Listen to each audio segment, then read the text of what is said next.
आंबेडकर नगर आणि तालुका गाव आहे अंबड. तर जुनी वस्ती आहे.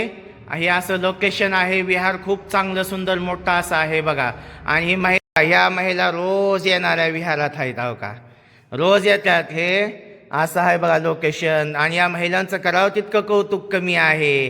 तर बघा, यांनीच आंबेडकरी विचाराच्या चळवळीला जिवंत ठेवलेला आहे. यांनीच सुद्या म्हणून.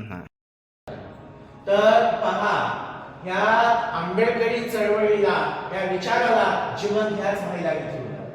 कारण मी गावोगावी जातोय, पुरुष येत नाही पण महिला येतात. आणि जास्तीत जास्त या बाबासाहेबांच्या चळवळीला, या क्रांतीला, या प्रत्येक गोष्टीला आज तुम्ही जिवंत ठेवलं. विहारात येणं, साफसफाई करणं, स्वच्छ करणं, इथं मेणबत्ती अगरबत्ती लावणं. आज हे काय तुमचं काय का जास्त गरज पुढच्या पिढीला आहे. पण तुम्ही एवढं चांगलं करताय. खरे बाबासाहेबाचे अनुयायी तुम्ही आहात. खरे आणि बाबासाहेबाचे अनुयायी तुम्ही आहे. बरोबर बरोबर. म्हणून मला सगळ्यासाठी टाळ्या दिल्या पाहिजे. आज यांचं वय थकलं परंतु शरीर नाही थकलं. हे तुम्ही तुमच्या समाधानासाठी आला. आपल्याला आरोग्य सुरक्षित विहारात येण्याचे फायदे काय काय?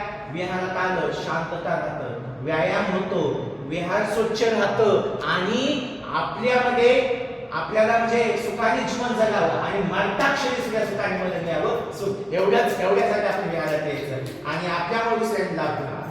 तर खरोखरच एवढं मला बोलायचं आहे. आणि